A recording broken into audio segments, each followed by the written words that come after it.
Hay un hombre que se llama Jordan Peterson, es un hombre secular, no es cristiano, al menos hasta donde yo sé. Este hombre es un psicólogo clínico. Se hizo muy popular en las redes estos últimos años porque él empezó a atacar lo que viene siendo la agenda woke, lo que viene siendo la agenda LGTB, lo que viene siendo el feminismo, lo que viene siendo el aborto, las divisiones que se están dando hoy en día del género. Todo lo que viene siendo los pronombres, él lo atacó y abraza, la verdad es que abraza muchos principios cristianos, abraza muy fuerte los principios de familia, abraza muchos otros principios bíblicos. Y una vez le preguntaron acerca de Jesús. Él es, como les digo, un defensor ferviente de principios bíblicos. Y uno pensaría, bueno, él debiera defender a Dios y debiera defender a Jesús. Y un día le preguntaron, a ver, pues, ¿crees en Dios? Y responde de maneras medio raras. Sin embargo, es muy sabio en la manera en la que se dirige. Y un día lo confrontaron y le dijeron, a ver, Jesús resucitó o no resucitó. Jesús es o no es Dios. ¿Crees en Jesús o no crees en Jesús? Y la manera en la que le formularon la pregunta, él estaba respondiendo y dice, nunca pensé decir esto, dice. Pero mientras estudias el personaje de Jesús, el Jesús histórico, cuando estudias nomás este personaje, es increíble. Porque todo parece ser verdad. Los escritos parecen ser verdad, lo que dice la Biblia parece ser verdad, todo lo que se menciona parece ser verdad. Todo pareciera ser imposible de que sea mentira, la manera en la que se escribieron, el tiempo que se escribieron, la manera que ha trascendido todo esto. La historia de la humanidad se vive antes y después de Cristo nomás. El detalle dice es que este personaje que es real roza con un personaje ficticio que puede ser mítico. ¿Quién hace milagros? ¿Quién hace y dice ser Dios encarnado? ¿Quién es este personaje que no solo se concentra toda esta información, un personaje que ha marcado la historia sin lugar a duda, y roza con lo que viene siendo algo completamente divino y pareciera ser ilógico a la mente de las personas? El detalle dice es que este personaje, las dos cosas convergen en él. Tanto lo histórico y real como lo divino convergen en esta persona de una manera tan increíble que me pareciera ser imposible que sea mentira. Y le preguntaron, ¿crees entonces? No respondió la pregunta. Y luego él responde y dice, la verdad no sé. Lo que pasa es que si creo eso, estaría creyendo una verdad tan fuerte y tan grande que marcaría y dividiría mi vida de este punto en adelante y no sé si estoy en un punto en el cual puedo decir que que Jesús es el Señor. Porque si Jesús es el Señor, si creo que Jesús es el Señor, si creo que Jesús es el Mesías, si creo que este hombre murió y resucitó de los muertos, entonces lo que él dijo debe de ser real. Si creo que este hombre es Dios, entonces todos los milagros que hizo es real. Si creo que este hombre es Dios, entonces Él es el creador del universo. Y si Él es el creador del universo, ¿cómo mi vida podría ser la misma? El día de hoy vamos a hablar de este tema, ¿quién es Jesucristo? Creo, hermanos, que si nosotros nomás nos ponemos a pensar y meditar un poco en esto, estamos adorando y creemos en aquel que es el creador del universo hecho hombre, encarnado, Jesucristo, Dios encarnado. Y si Él es Dios encarnado, Él vino y murió por nosotros. Si Él es Dios encarnado, Él vino y pagó un precio, hermanos, que no equipara nada la muerte la muerte del Dios encarnado por la humanidad y por la creación entera. No hay nada que equipare eso. Si Él es Dios encarnado y Él dice que puede cuidar de nosotros, entonces, ¿por qué dudarlo? Si Él es Dios encarnado y Él nos promete y nos hace promesas que Él cuidará, que Él nos mantendrá, que Él nos sustentará, que Él puede ser nuestro depósito, todas estas deben ser reales.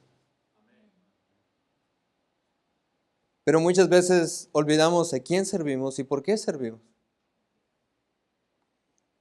La pregunta de quién es Jesús confronta la ciencia en todo el sentido.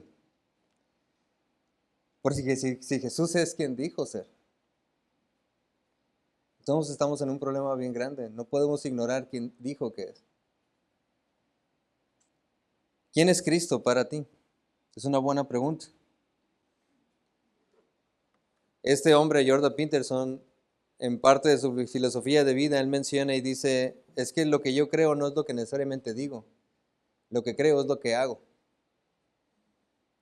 Hay muchos principios bíblicos, creo que también describen el comportamiento humano de esta manera. Tú no eres lo que dices, eres lo que haces. Y si dices creer en Cristo, debieran no solo tus palabras, sino tus acciones estar en sincronía con lo que dices creer. ¿Quién es Jesucristo? Es una buena pregunta. Cuando Cristo iba entrando a la ciudad de Jerusalén, en Mateo 21:10 dice, cuando entró él en Jerusalén, toda la ciudad se conmovió diciendo, ¿quién es él? ¿Quién es este? Todo el mundo le está alabando y él no puede ser una persona común y corriente. ¿Quién es? Los fariseos, un capítulo más adelante, en Mateo 22, del 41 al 46, dice, estando juntos los fariseos, Jesús les preguntó diciendo, ¿qué pensáis del Cristo? ¿De quién es hijo? Le dijeron, de David. Y él les dijo, pues, ¿cómo David en el Espíritu le llama Señor, diciendo, dijo el Señor a mi Señor, siéntate a mi derecha hasta que ponga a tus enemigos por estrado de tus pies? Pues si David le llama Señor, ¿cómo es su hijo? Y nadie le podía responder palabra, ni osó alguno desde aquel día preguntarle más. Cristo confrontó incluso a los fariseos, los doctores de la ley. Y los doctores de la ley no pudieron responderle nada a Cristo. ¿Quién eres? ¿Por qué dices lo que dices? ¿Por qué la ciudad entera se conmociona cuando tú estás aquí? ¿Quién eres? ¿Quién es Jesucristo? Los discípulos también fueron confrontados con esta verdad. Una cosa es decir, creo en ti y te voy a seguir, pero dice la Biblia en Marcos 4:41, entonces temieron en gran temor y se decían el uno al otro cuando estaban en la barca.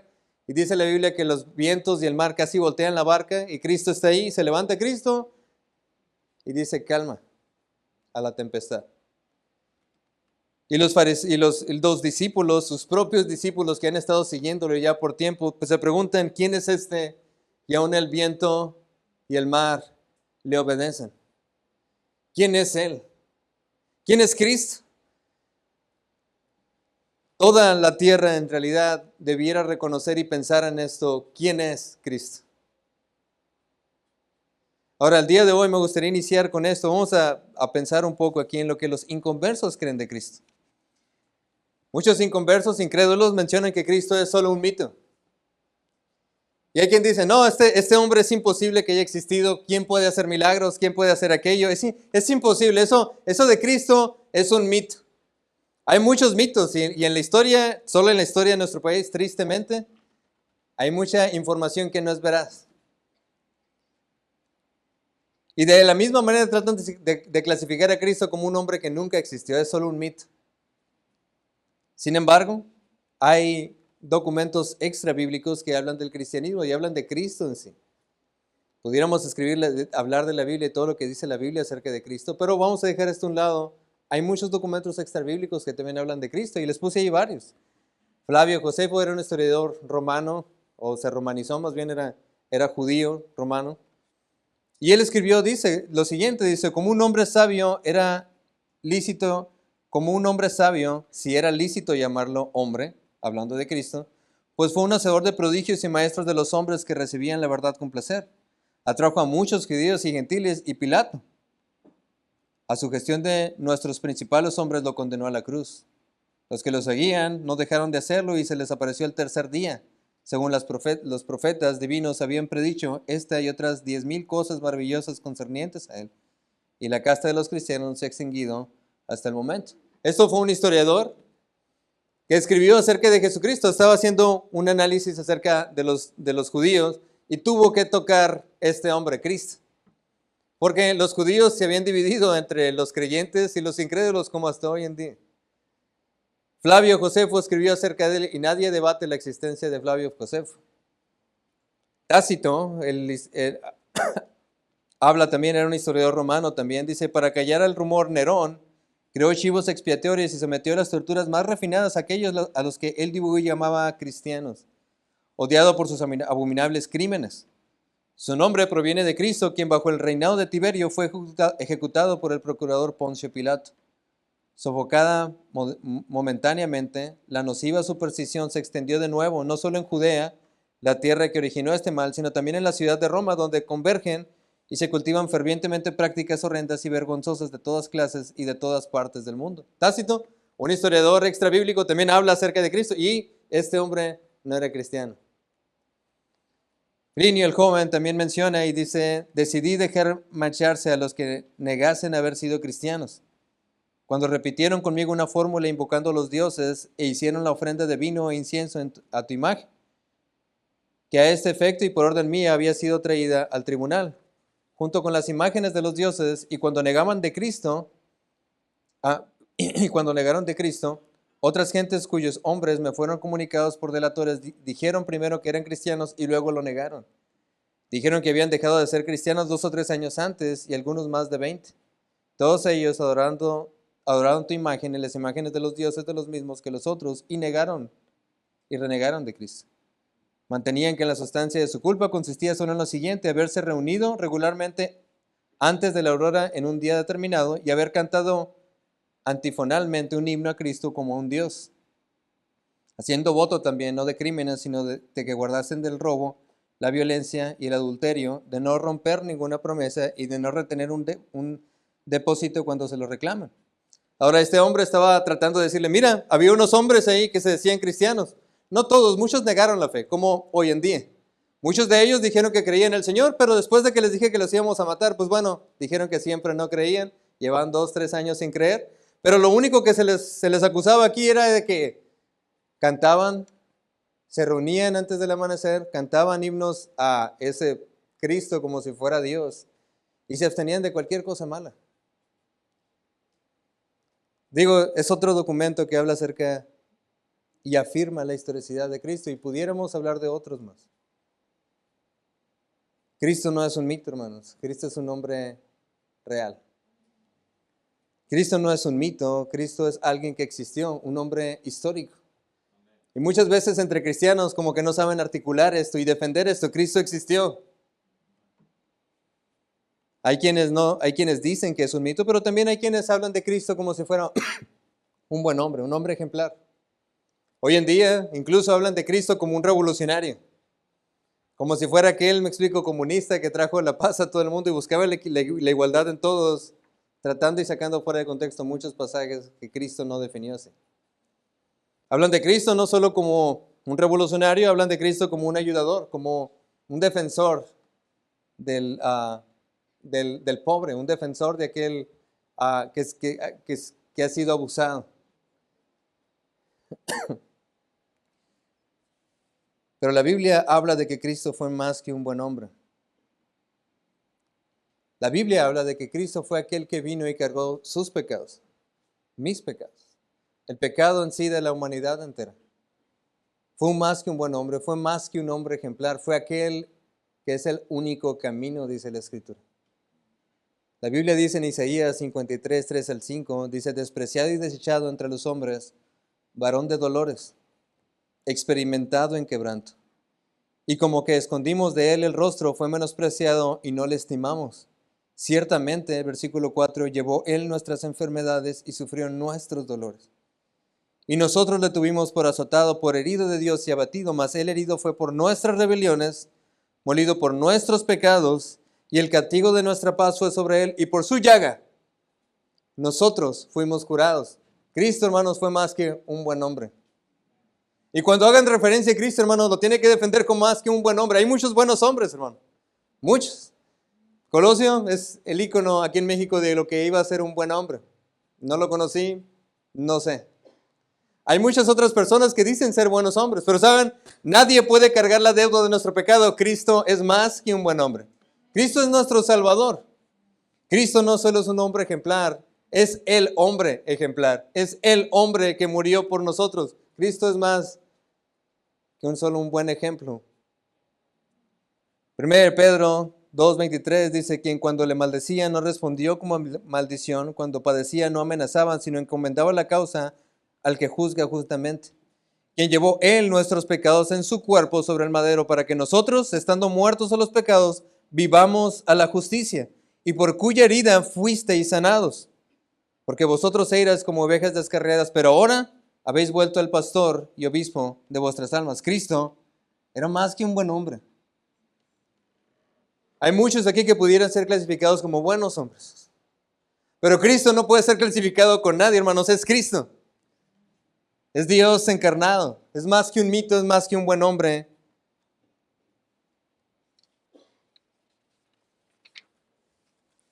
Hay incluso gente que clasifica a Cristo como si fuera algo divino, un espíritu.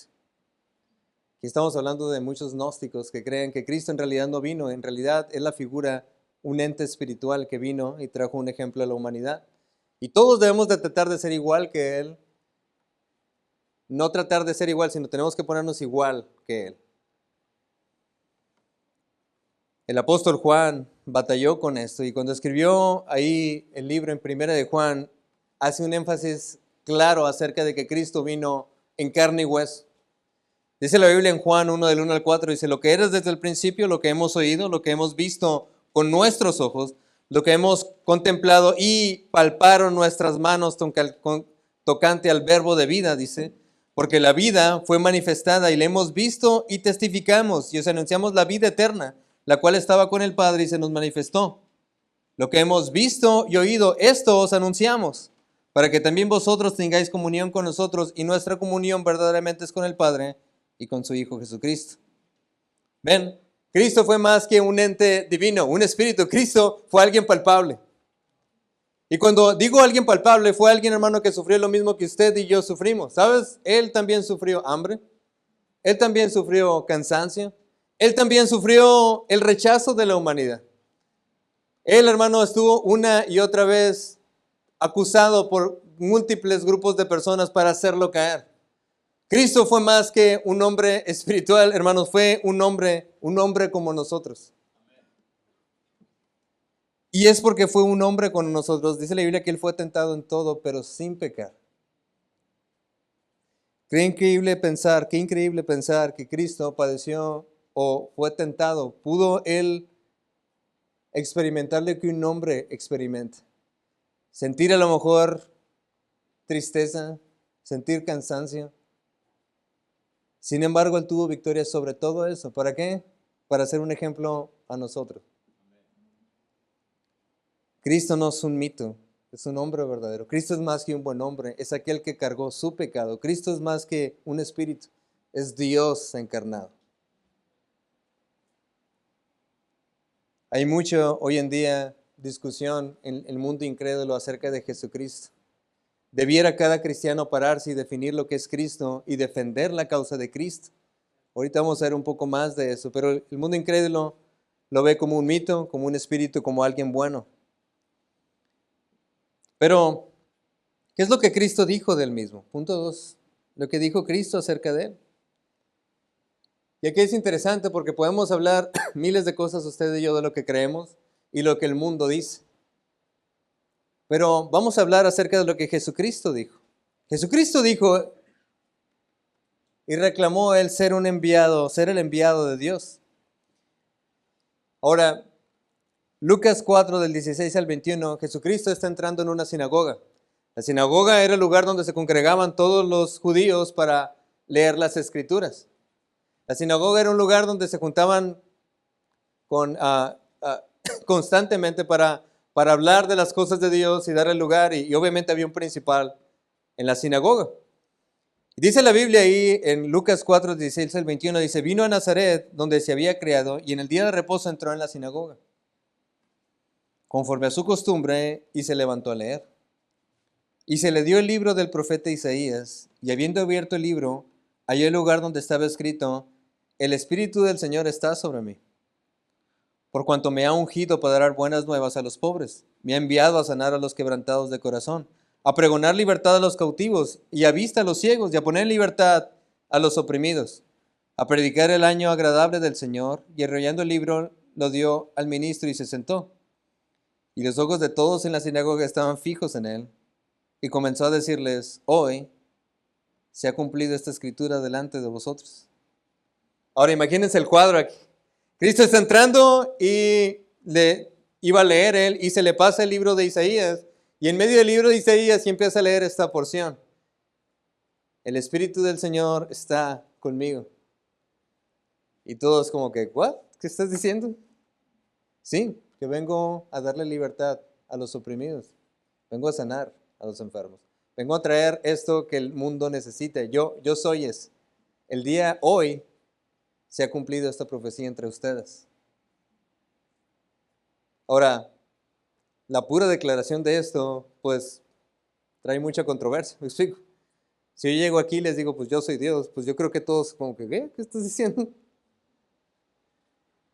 Y Cristo llega y hace una declaración y pone en jaque a muchas personas.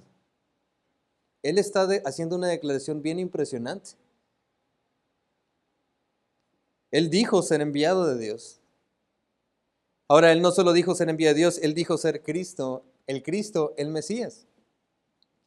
Marcos 14, al 60 al 62, cuando estaban en la procesión para crucificarlo, dice, entonces el sumo sacerdote, levantándose en medio, preguntó a Jesús diciendo, ¿no respondes nada? ¿Qué testifican estos contra ti? Mas él callaba y no respondía. El sumo sacerdote le volvió a preguntar y le dijo, ¿eres tú el Cristo, el Hijo del bendito? Y Jesús le dijo, yo soy. Y veréis al Hijo del Hombre sentado a la diestra del poder de Dios y viniendo en las nubes del cielo. Cristo está diciendo, sí, yo soy el Mesías, yo soy.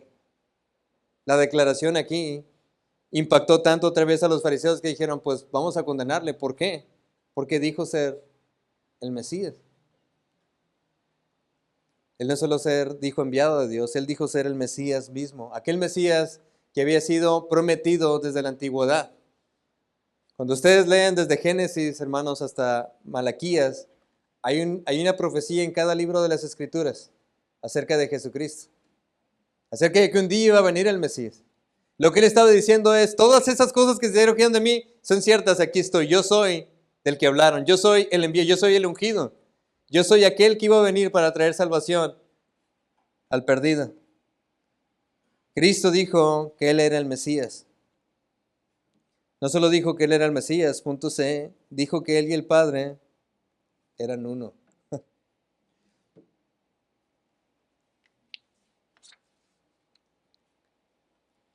Él y el Padre eran uno. Juan 10, 24 al 31 dice, mis ovejas oyen mi voz, y yo las conozco y me siguen, y yo les doy vida eterna, y no perecerán jamás, ni nadie las arrebatará de mi mano.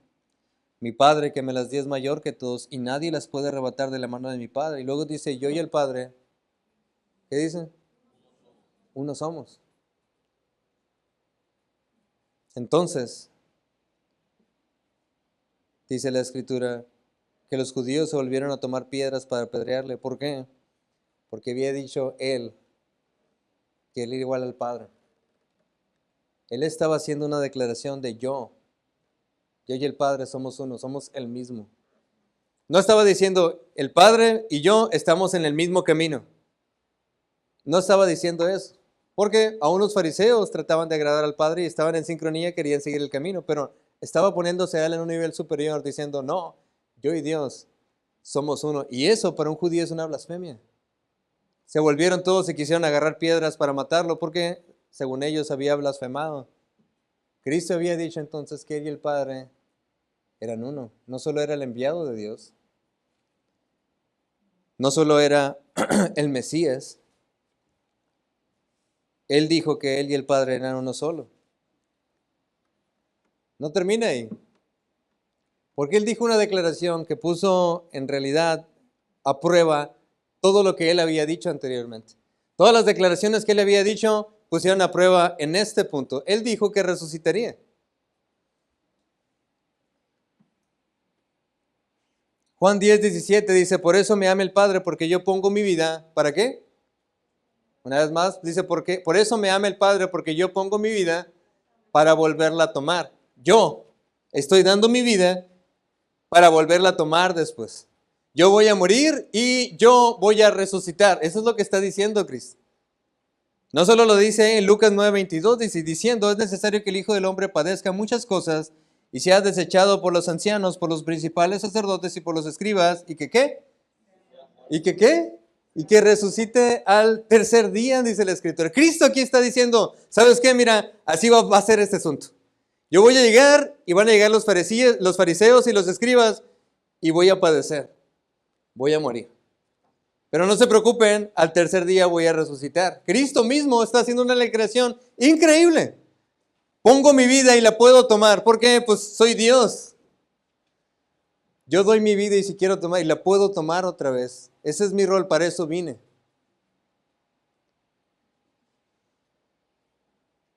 Mateo 20, 18 al 19.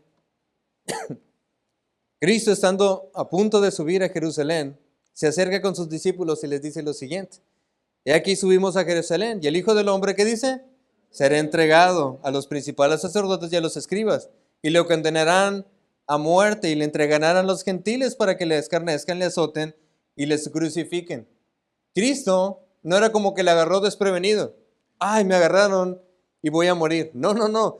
Fue el plan desde el principio, desde antes de la fundación del mundo, dice la Escritura. Él fue el Cordero inmolado. Él vino a este mundo sabiendo que ese era su destino. Dijo, voy a morir, pero no se preocupen, al tercer día voy a resucitar.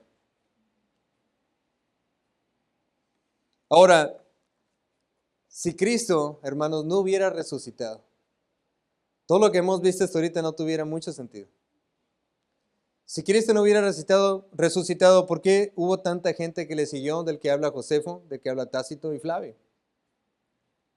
Si Cristo no hubiera resucitado, ¿por qué hubo un conjunto de hombres como los discípulos que estuvieron dispuestos a dar su propia vida defendiendo una verdad? Pero si era mentira, pues ¿por qué dar la vida? Si Cristo no resucitó, el mismo Pablo dice ahí en 1 Corintios 15, 14 al 17, y si Cristo no resucitó, vana es entonces nuestra predicación y vana es también vuestra fe. No solo es vano eso, somos hallados falsos testigos de Dios, porque hemos testificado de Dios que Él resucitó a Cristo, el cual no resucitó si en verdad los muertos no resucitan. Porque si los muertos no resucitan, tampoco Cristo resucitó. Y si Cristo no resucitó, vana es vuestra fe es vana y aún estáis en vuestros pecados. Y sigue más adelante, y sois los más dignos de conmiseración del mundo. ¿Por qué? Pobres tontos. Si Cristo no resucitó, entonces vana es nuestra fe. Y todo lo que había dicho Cristo hasta este momento, hermanos, se puso a prueba en la cruz. Porque Él pudo haber dicho muchas cosas. Sin embargo, el hecho de ir a la cruz vale la pena entonces al Cristo ir a la cruz, ponerse a reflexionar en cada una de las cosas que dijo e hizo. ¿Por qué? Porque Él dijo, voy a ir a la cruz, pero voy a tomar mi propia vida. ¿Quién puede tomar su propia vida? Únicamente el autor de la vida. Dios. Y si Cristo en realidad resucitó, entonces todas las palabras que dijo y todas las promesas que dijo son verdad. Si Cristo resucitó, entonces lo que nosotros conocemos o que la Biblia enseña de la vida después de la muerte es verdad. Si Cristo resucitó, entonces el Dios existe porque Él existió. Él dijo que era Dios. Si Cristo resucitó, entonces hay algo después de esta vida, hermano. Si Cristo resucitó, entonces vale la pena servir a aquel que murió y resucitó por usted. Si Cristo resucitó, entonces el cristianismo tiene completo sentido. Y si Cristo resucitó, entonces no importa lo que diga la ciencia, resucitó. ¿Sabes? Hasta hoy en día siguen debatiendo, pero ahí está la tumba todavía vacía. Amén. Y puedes decir lo que quieras, pero está vacía. Y puedes alegarte y enojarte y pensar que es mito, pero está vacía. Y puedes hacer muchas cosas, hermanos, pero la tumba sigue estando vacía, dando prueba de ¿qué? De que Cristo es Dios y resucitó de los muertos. Si Cristo resucitó, entonces Él sí es Dios encarnado.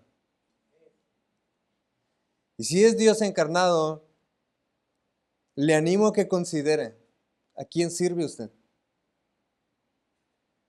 Si Él es Dios encarnado, le animo a que piense a quién ora usted. Si Él es Dios encarnado, le animo a que piense cuál es su condición, porque un día va a estar enfrente de su Creador. Y si lo que Él dijo es verdad, a lo mejor hay cosas que usted debe de cambiar como su hijo. Si Cristo resucitó, creo que vale la pena servirle entonces, ¿no? Si Cristo resucitó, creo que la gente debe de saber esto, ¿no? Si Cristo resucitó, entonces hay cosas de las que usted se afana que no tiene tanto sentido, porque Cristo está en control de más cosas de las que usted piensa. La pregunta es, ¿cree que Cristo resucitó? Les dije al principio, podemos decir que sí. Y si usted es salvo, tiene que creerlo. El detalle es que muchas veces nuestras acciones parecen que no están alineadas a nuestras palabras. Punto 3, hermanos, implicaciones de que Jesús es el Mesías. Si Jesús es el Mesías, entonces nos metemos en un grupo, ahora sí, en otras cuestiones. Si Jesús es el Mesías y Él es quien dijo ser, entonces lo que la Biblia menciona acerca del Mesías, nomás chequen el siguiente versículo y en Colosenses capítulo 1, del 13 al 20. No lo puse por falta de espacio, pero vayan en sus Biblias, pueden abrirlas ahí en Colosenses capítulo 13 al 20. Dice, el cual nos ha librado de la potestad de las tinieblas y trasladado al reino de su amado Hijo. ¿Quién es su Hijo? Cristo, Él dijo ser el Hijo de Dios. Versículo 14, y en quien tenemos redención por su sangre, el perdón de pecados. Luego dice, Él es la imagen del Dios invisible, el primogénito de toda creación, porque en Él fueron creadas todas las cosas, las que hay en los cielos, las que hay en la tierra, visibles e invisibles. Sean tronos, sean dominios, sean principados, sean potestades, todo fue creado por medio de Él y para Él. Y Él es antes de todas las cosas, y todas las cosas en Él subsisten. Y Él es la cabeza del cuerpo, que es la iglesia, el que es el principio, el primogénito de entre los muertos, para que en todo tenga la preeminencia, por cuanto agradó al Padre que Él habitase toda la plenitud. Y por medio de Él reconciliar consigo todas las cosas, así las que están en la tierra como que las que están en los cielos, haciendo la paz mediante la sangre de Cristo. Dice la Escritura, Él es la imagen del Dios invisible. Él sustenta todas las cosas. Si Cristo es Dios, y si Cristo es quien dijo ser, entonces, hermanos, estamos sirviendo a aquel que es el creador del universo. Y el que es el creador del universo murió, hermano, con usted en mente. Una vez se ha puesto a pensar es, ¿por qué Cristo hubiera pensado en mí para querer mi salvación? En realidad, ¿hay algo que Él pudiera sacar de provecho de cada persona en el universo, en el mundo? Digo, Él puede deshacerlas y crearlas otra vez. No hay nada en realidad en la creación que pudiera estar o robar la atención de Dios en el hecho de, wow, pues mira, hay esta cosa que yo creé que vale la pena morir por él. No hay nada, hermanos. Pero si Cristo es Dios y Él es la imagen del Dios invisible, entonces recuerde a quién ora y por qué ora. Si Cristo es Dios y Él es la imagen del Dios invisible, entonces vale la pena reconsiderar a quién sirve y por qué sirve. Si Cristo es Dios y Él es la imagen del Dios invisible, entonces las cosas que nos hacen falta, no puede ser que a lo mejor Dios quiere que así pasen, porque todas las cosas le pertenecen a Él. Si Cristo es Dios, si Cristo es quien dijo ser, entonces hay una serie de implicaciones que me gustaría animarlo a que considere. Si Cristo es Dios y Él es quien dijo ser, entonces Él es nuestra esperanza. Cuando vamos a un hotel, hermanos, y tratamos, bueno, cuando traemos, perdón, a hermanos o pastores que se van a quedar aquí en las predicaciones o en las conferencias, siempre en el hotel piden lo que se llama un depósito. El depósito sirve para asegurar que vas a terminar de pagar tu compromiso. Verás, Dice la Escritura en 2 de Timoteo 1:12, dice, porque por el cual asimismo padezco esto, pero no me avergüenzo, porque yo sé en quién he creído y estoy seguro que es poderoso para guardar mi depósito para aquel día. ¿Sabes por qué tenemos la seguridad de vida eterna? Porque Él es nuestro depósito. Hermanos, podemos ahora sí, con seguridad y con tranquilidad, dormir esta noche sabiendo que tenemos la vida eterna asegurada, porque Él es nuestro depósito. Él murió, hermanos, para darnos vida a nosotros. Si Él es quien dijo ser, entonces Él es la esperanza que tenemos. No hay otra esperanza. Cuando estoy compartiendo el Evangelio, muchas veces me gusta dar la explicación, verás, no tienes posibilidad alguna de ganarte el cielo. No se puede, no hay nada que puedas hacer. Y aún si yo llegara o llegara el Papa mismo y dijera, ¿sabes qué? Mira, no lo condenes, mejor condéname a mí. Cristo volteara a vernos a todos, o Dios volteara a vernos a todos y dijera, ¿sabes qué? Pues todos son igual de pecadores. No puedes tú morir en lugar de nadie, ni puedes salvar a nadie. Todos son pecadores, dice la Escritura. Pero gloria a Dios, hubo alguien que no pecó. Gloria a Dios, hubo alguien que pagó su sangre por nuestros pecados y por medio de Él, dice la Escritura, fuimos todos curados. Él es nuestro depósito, hermanos, y es nuestra única esperanza. Y cada vez que cante un himno, recuerde eso, porque si no fuera por Él, usted no tuviera esperanza. Por ahí cuentan la historia de un libro que escribió, se me fue el nombre, que se escribió, creo que es Hamlet, no recuerdo si es de él el libro, pero cuenta la historia de una de las personas que asesinó a alguien para tratar de asegurar el reino. Y al matarlo con sus propias manos lloraba. Lloraba en las noches tratando de lavarse las manos porque había asesinado a alguien. Y trataba y decía, no, pues, y lloraba y trataba porque veía la culpabilidad en él.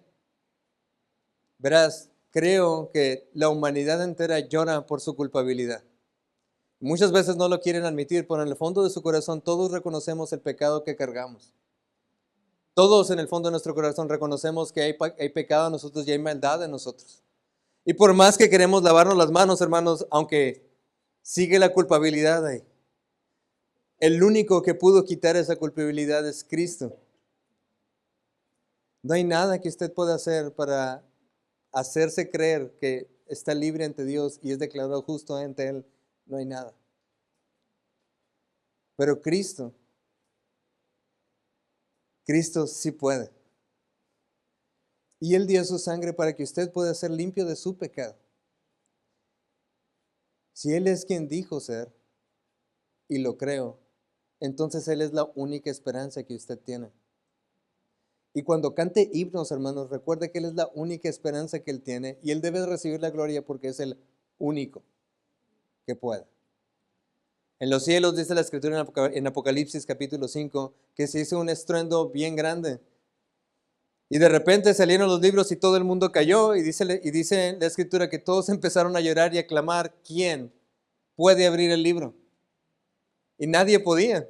Y empezaron a llorar. Y luego dice que salió el Cordero, el único que pudo abrir el libro, dice la Escritura. Mientras todos son indignos en este mundo, hermanos, hay alguien que vino en forma de hombre para que usted pueda ser limpiado de su pecado. Y Él es el único digno de ser adorado. Hay gente aquí que canta todas las de Chente. Y nomás hay un himno y les da pena cantarlo. Y hay el momento donde deben de defender a aquel que se supone que dicen creer y no lo defienden. Y si hay alguien, hermano, que es digno de ser defendido, digno de ser adorado, es únicamente Él, porque Él es el único camino, dice la Escritura. ¿Sí lo comprende? Él es nuestra esperanza, y no solo Él es nuestra esperanza, punto B, Él es el único camino, Él es el camino. Cristo mismo dijo, yo soy el camino y la verdad y la vida. Nadie viene al Padre si no es por mí.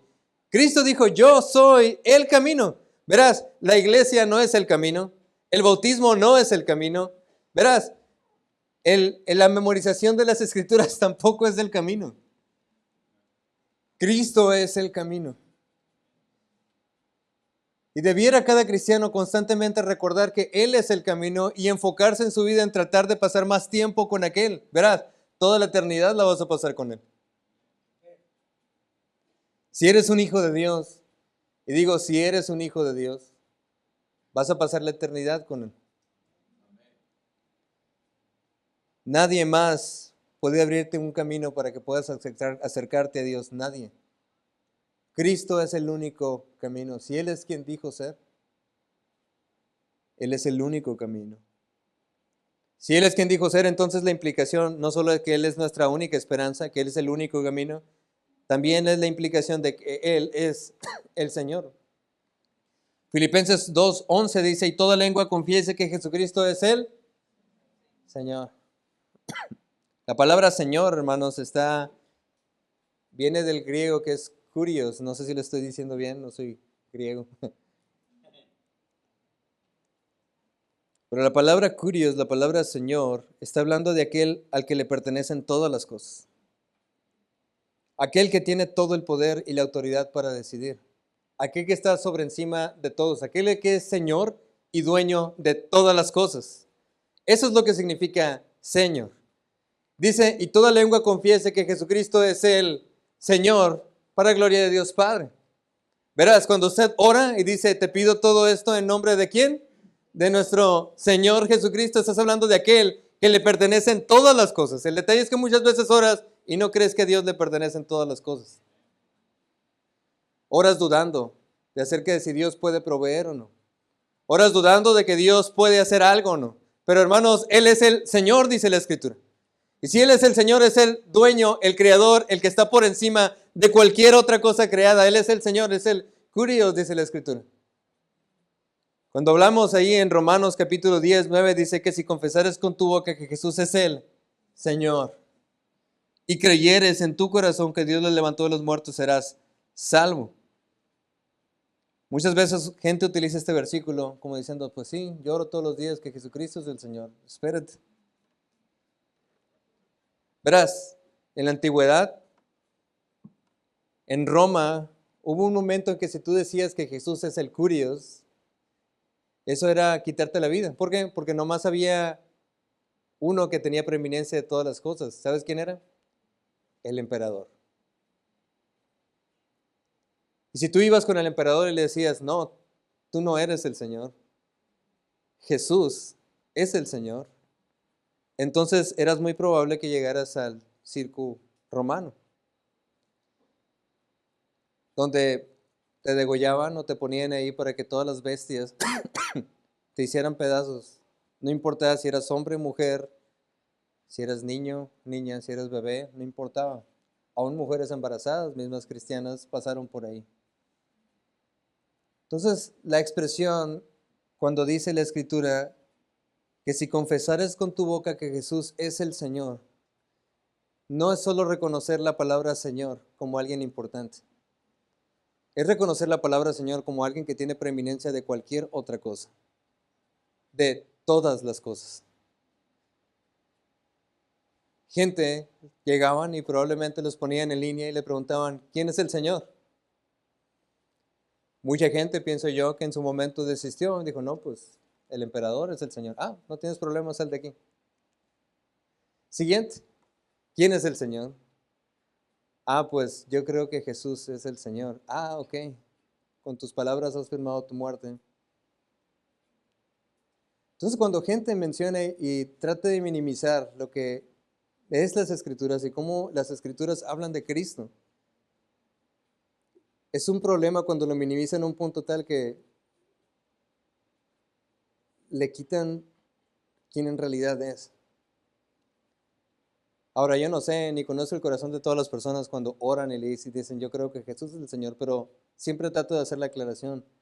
No hagas la oración a la ligera, pon atención en lo que estás diciendo, porque Jesús, si crees que Jesús es el que resucitó, entonces Él es el Señor.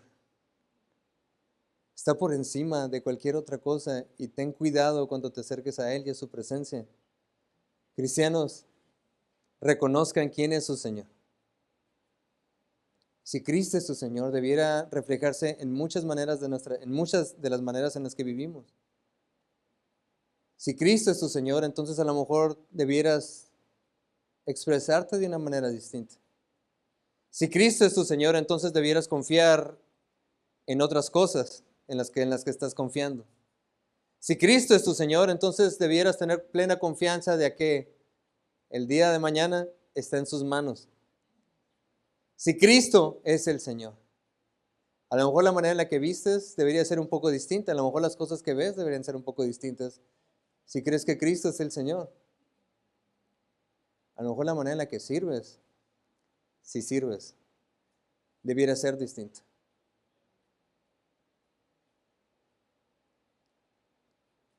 ¿Quién es Cristo para ti?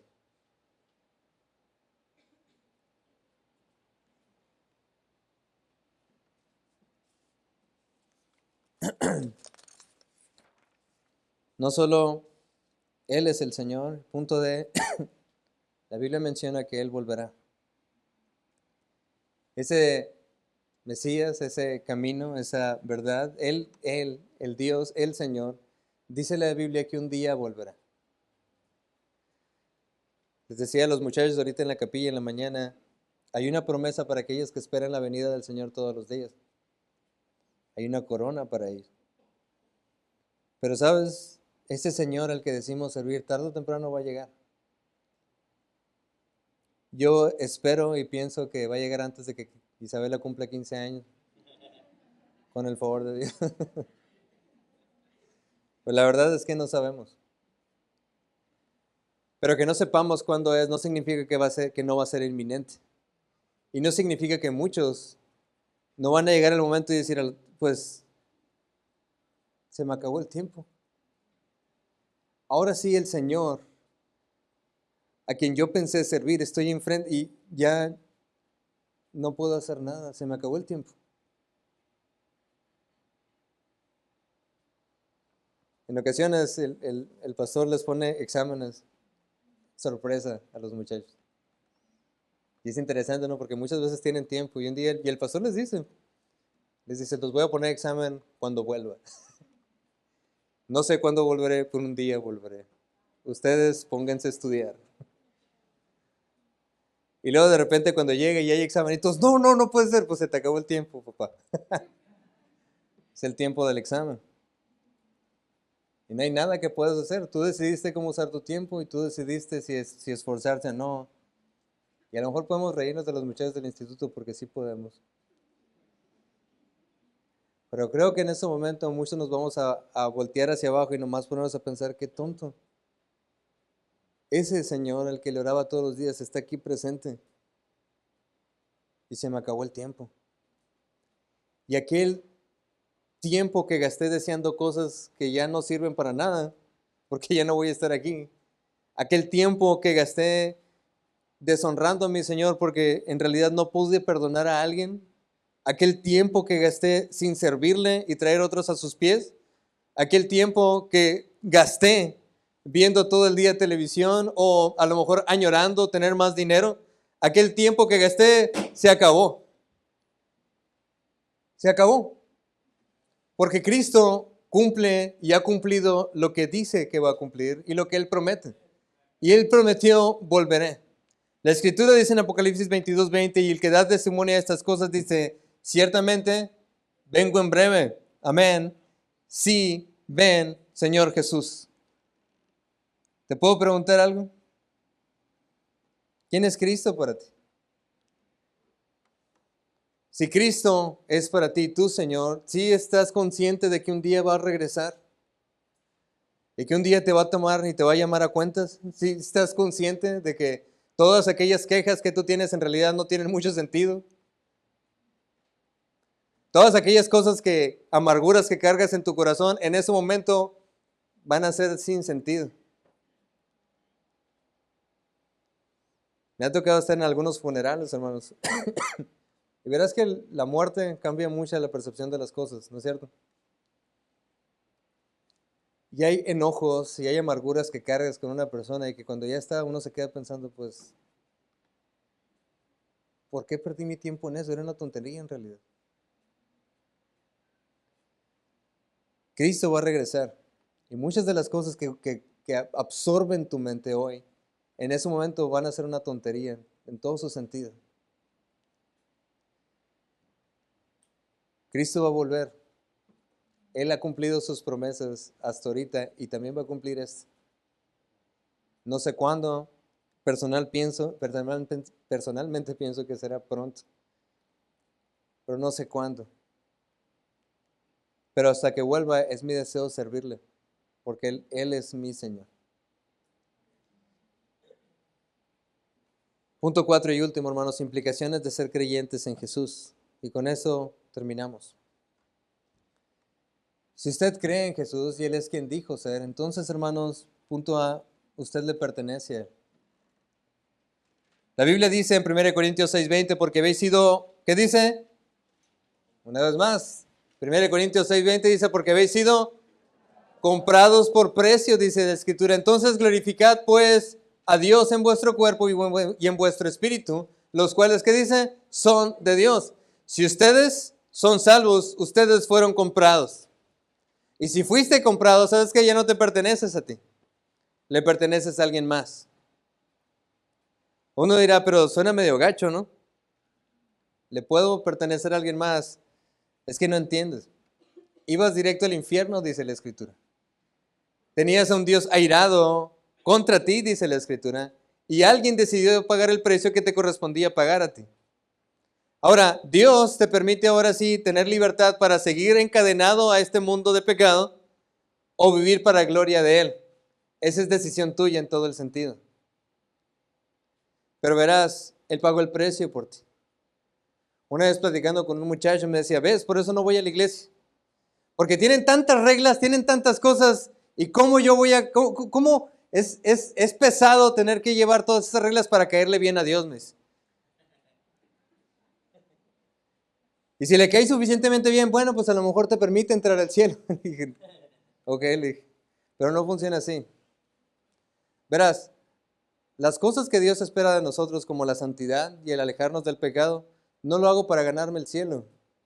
Esa ya lo ganó Cristo. Lo hago por amor a Él y por servicio a Él. Porque si alguien es digno de mi entrega total, es Él. Porque Él pagó la deuda que me correspondía pagar a mí.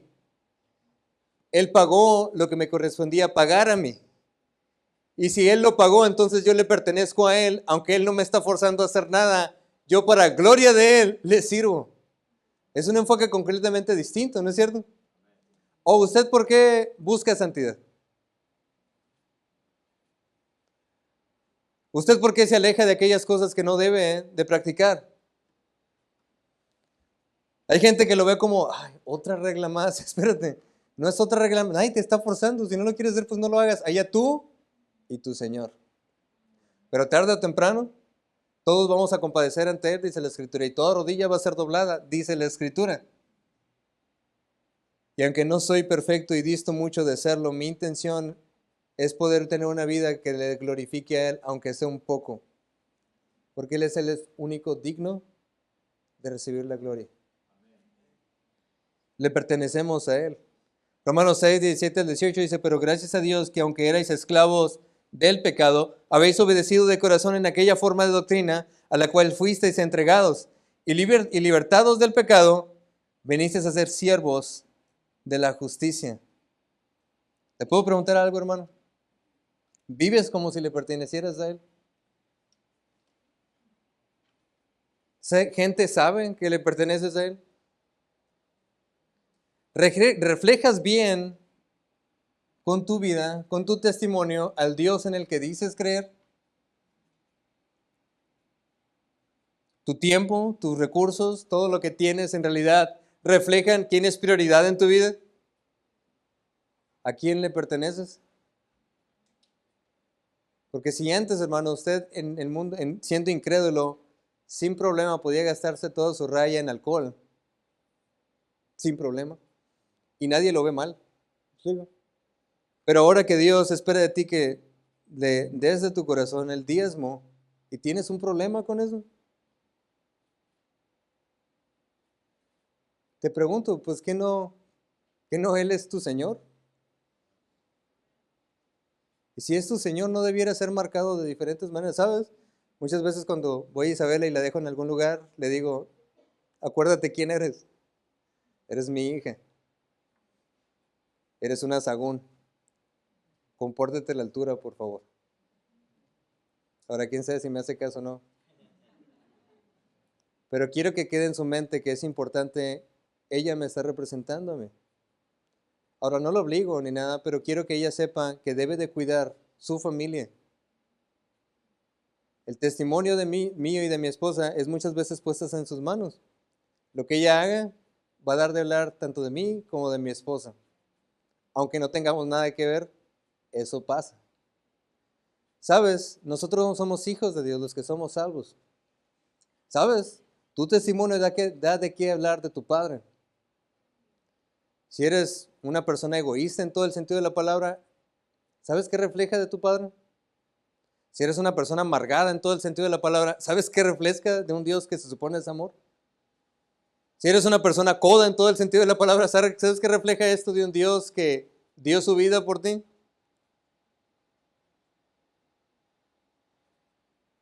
Verás, si crees en Jesús, entonces actúa como que le perteneces.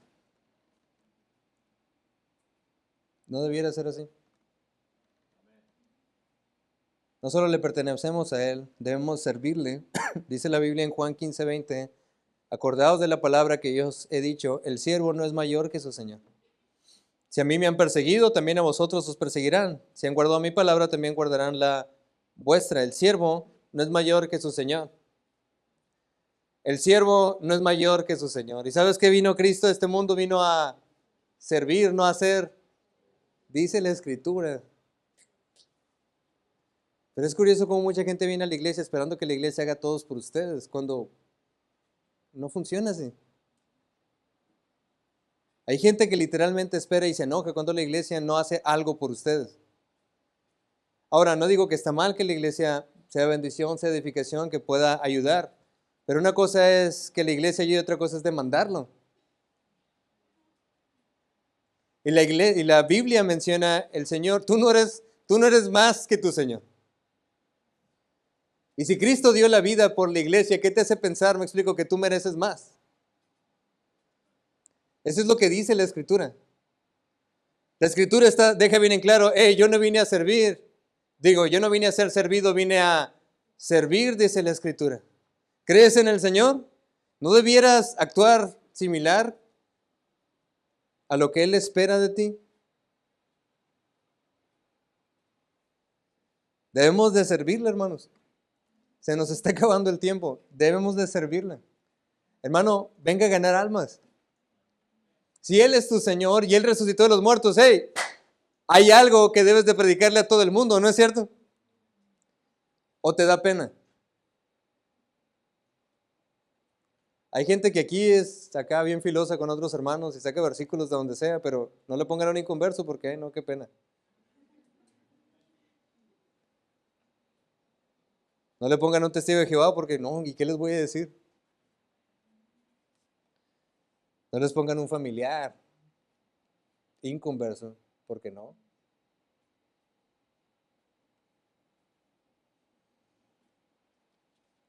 Si usted es creyente en el Señor Jesucristo, entonces piense esto, punto 6 y último, usted debe de predicarlo. Dice la Biblia en 1 de Pedro 3:15, sino santificad a Dios el Señor en vuestros corazones y estad siempre preparados. ¿Qué dice? Siempre preparados. Una vez más, siempre preparados para presentar defensa con mansedumbre y reverencia ante todo aquel que os demande razón de la esperanza que hay en vosotros, dice la Escritura. No, es que no sé, hermano, pues prepárate, es lo que dice ahí. Toda la clase esta de apologética es en defensa de la fe. Todas esas clases le han dado suficiente herramienta para que usted sepa guiar a una persona que está errónea en su caminar. Verás, Dios espera que si hay esperanza en ti, entonces defiendas esa esperanza. Porque si el cristiano no la defiende, entonces ¿quién la va a defender? Si el cristiano no da la cara por Cristo, ¿quién lo va a dar? ¿El mundo? ¿Satanás? Si el cristiano no defiende la esperanza, entonces ¿quién la va a defender? Hermano, somos nosotros. Y cuando alguien llega y dice, Cristo no existió, hey, sí existió, ponte a estudiar, papá, por favor. No, Cristo no puede dar salvación, hey, Él es el único camino, ponte a estudiar. Hey, es que esto no es cierto. ¿Quién dijo que no es cierto? A ver, yo estoy aquí para defenderlo. Y si no sabe, póngase a estudiar, hermano. Póngase a estudiar. Hay gente que lleva tanto tiempo en la iglesia y todavía no sabe defender un principio bíblico. Pero la Biblia sí espera de usted que se prepare. No, es que ya no tengo edad para eso. Ahí no dice entre paréntesis si tienes menor de o mayor a. Ahí dice si hay esperanza en tu corazón, si tú tienes esa esperanza y te apropiaste de esa esperanza, entonces defiéndela. Porque allá afuera va a haber mucha gente que va a tratar de ponerte tropiezos y la única manera en la que esa gente conozca es por medio de ti, cristiano.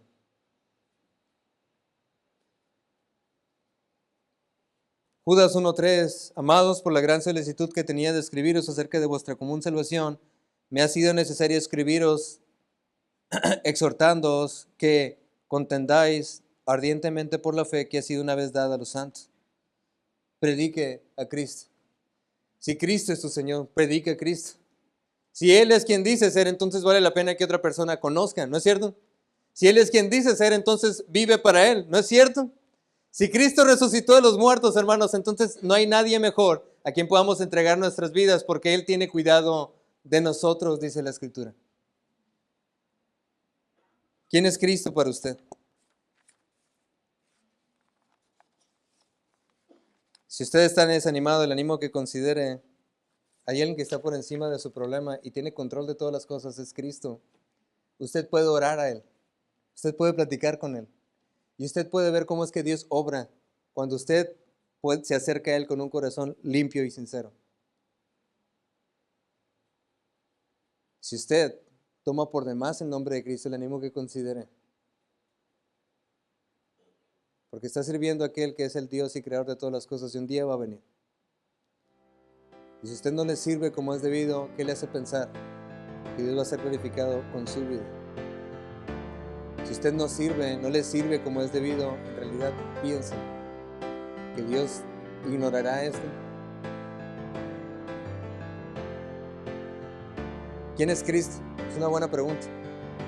Le animo a que examine su vida y en realidad responda a usted mismo quién es para usted.